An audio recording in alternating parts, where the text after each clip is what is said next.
Hey, Rising Church, welcome to our sixth round of Groves as we kind of start coming to this major transition in the book of Isaiah. Before we dive into that, just want to give you a quick reminder that we're getting ready this week as you're in your Groves. The staff and volunteers are getting ready for not only 318, which happens Friday and Saturday, but also for Hunger to Hope, which for us is going to be meaning packing at the fairgrounds on Sunday morning at 9:30. And so just want to remind you, if you haven't signed up for these things, we want you to sign up. These are some of our Catalytic events that kind of help us to get our focus on missions and why we do what we do, and to love not just with our words and our lips, but with actions and in truth. And so we're going to learn how to partner better with our local mission partners globally about making a difference in the world for kids that are starving or hungry or food malnourished. And so we really want everybody who's part of Rising to be a part of this. So make sure, if you haven't done so yet, you're the late ones we're waiting for. Sign up ASAP so we can get your numbers and get you in there. But again, as we come to today's reading, or what you read this past week, as you read chapters 33 through 40, you kind of had a mixed bag in 33 through 40, because it kind of starts off again, judgment against the nations and against Judah and Israel for their sins, and then you get to this historical narrative section right in the middle of Isaiah, where it goes, again, as I've been saying on Sunday mornings, goes from prophecy and theory to reality and history. And then if you got to chapter 40, which we talked about a couple Sundays ago, you come to this new transition where Isaiah is kind of talking to this future generation who will actually listen to him, because the current generation will not. And so hopefully they're going to read this in the future, 150 years in the future, and they're going to be like, oh, now we understand why all these things happened, and God still cares, and God still keeps his promises, and therefore we can have comfort. But today, again, you've kind of had a mixed bag. And so I want to explain a couple things, because I think there's some things that you read, especially in the historical section, which is 36 through 39, that might have been a little confusing, and trying to figure out, okay, when did these things happen, and what's the timing here, and why is this here? Because when you read it, 36 and 37 are about Sennacherib, and we've talked about this at length when the Assyrians finally has been talking about Assyria for the first 36 chapters, and then finally here they are. They're here. They've surrounded Jerusalem, and Hezekiah has this moment where nothing's worked. All of his alliances with Egypt, all the fortifications he's built, the tunnel he's built to bring water into the city, like none of these things are going to work. In desperation, and at the end of his rope, he goes into the temple, he lays out this letter from Sennacherib, and he prays and intercedes on behalf of the city of Jerusalem. That's all that's left. And God saves, God rescues, God redeems. And then you kind of come to this next chapter, which is chapter 38, and it's called Hezekiah's illness. And then you come to 39, and it talks about these envoys from Babylon.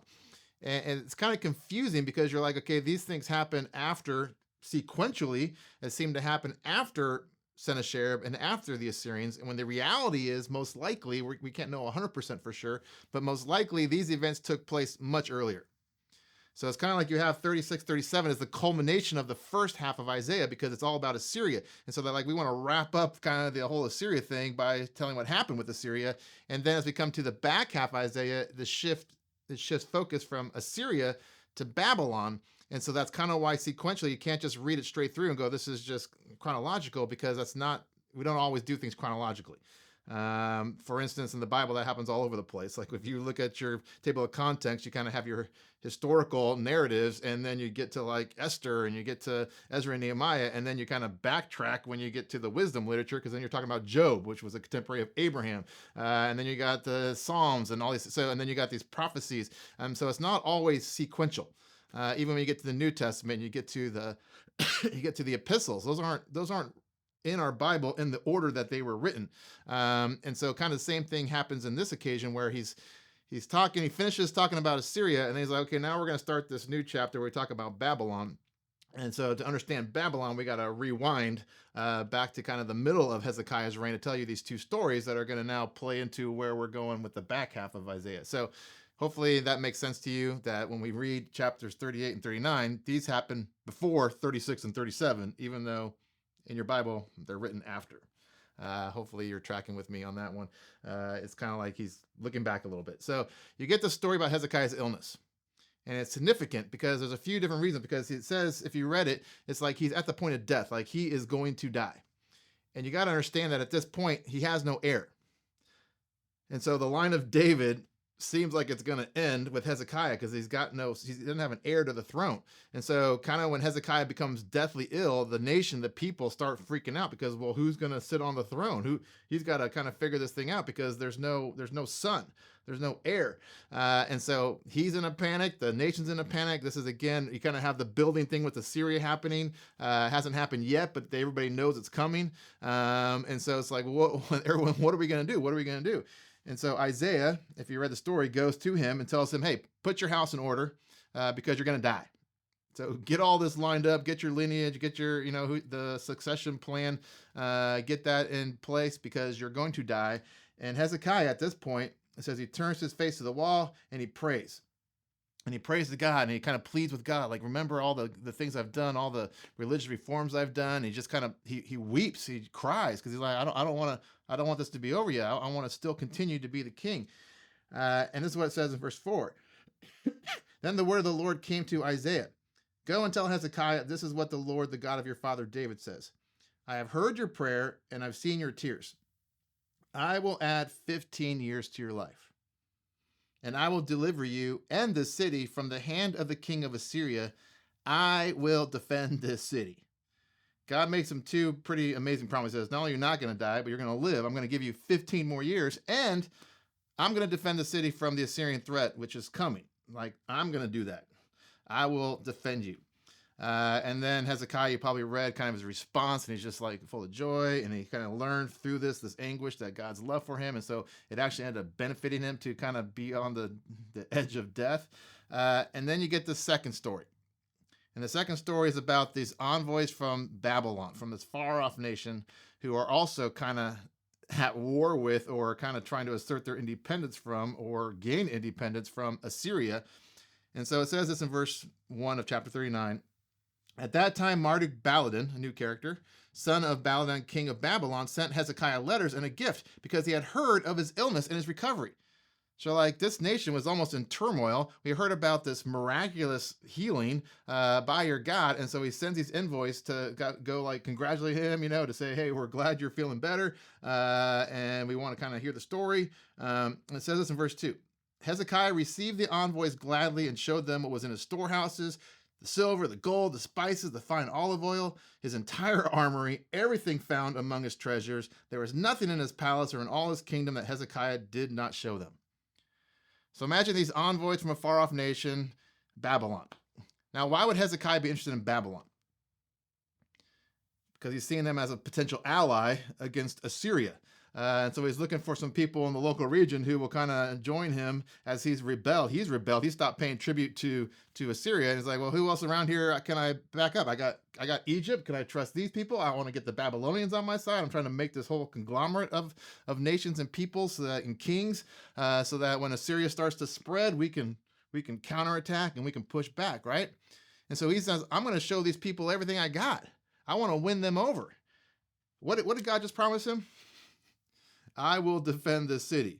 What is he currently doing? Trying to make all these alliances. It's his Achilles heel.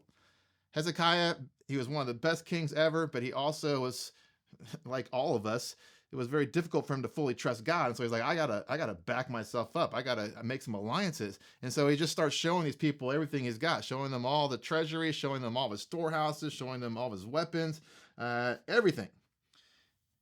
Verse 3. Then Isaiah the prophet went to King Hezekiah and asked him, hey, Hezekiah, what did those men say and where did they come from? I'm just curious. From a distant land, Hezekiah replied, they came to me from Babylon. And the prophet asked, well, what did they see in your palace? What did you show them? They saw everything in my palace, Hezekiah said. There is nothing among my treasures that I did not show them. And then Isaiah said to Hezekiah, hear the word of the Lord Almighty. The time will surely come when everything in your palace, everything you've just shown these people, and all that your predecessors have stored up until this day will be carried off to Babylon. Nothing will be left, says the Lord. And even some of your descendants, your own flesh and blood, who will be born to you, will be taken away, and they will become eunuchs in the palace of the king of Babylon. It's almost like Isaiah comes to him and says, "Hey, have you talked to God about this whole plan that you have? That you've made this alliance, or you're trying to make this alliance with Batman? Have you consulted God on that, or are you just kind of doing your own thing and going on your own strength and your own wisdom, which is kind of what he did often?" And Isaiah's like, "Hold on, have you talked to God? Have you consulted God? Have you asked him if this is what he wants you to do? Is this how God's going to deliver you from the hands of Assyria?" And here's Hezekiah's response, which is actually kind of sad. "The word of the Lord you have spoken is good," Hezekiah replied, "for he thought to himself, there will be peace and security in my lifetime." It's almost as if that's all he's concerned about is, well, what happens with me? I'm not really worried what happens with the next generation. I'm only concerned with what happens to my generation. And if I have peace during my lifetime, I'm good with that. Even if that means my sons will be dragged off to Babylon, so be it. I'm good. Which you kind of got to think, how often is that our mentality where we're so short-sighted as a church, as the church, where we just kind of drop the ball with the next generation because we're more worried about ourselves being okay. We're not really worried about what happens to them. And I think that's one of the reasons why at Rising, we're trying to be a church that invests in the next generation, because we don't want to pull a Hezekiah here in that sense. But really, it's kind of this question of Hezekiah. And although he's a good king, he wrestles with this. And if this does, as I believe, all occur pre Assyria, which is why God told him, "I'm going to give you 15 plus years, plus I'm going to deliver you from the hand of Assyria," then it's almost like you kind of see this journey of faith of Hezekiah. And you see him kind of growing in faith, because at the very end of the story, instead of it being in the middle of the story, at the very end of his story is when he finally gets it and goes into the temple and says, "I've tried everything, all means. I've tried to make these alliances. I've tried to build these fortifications. I've tried to, build up these storehouses and everything. But ultimately, just as God promised, who is the one who will deliver us from Assyria? God is."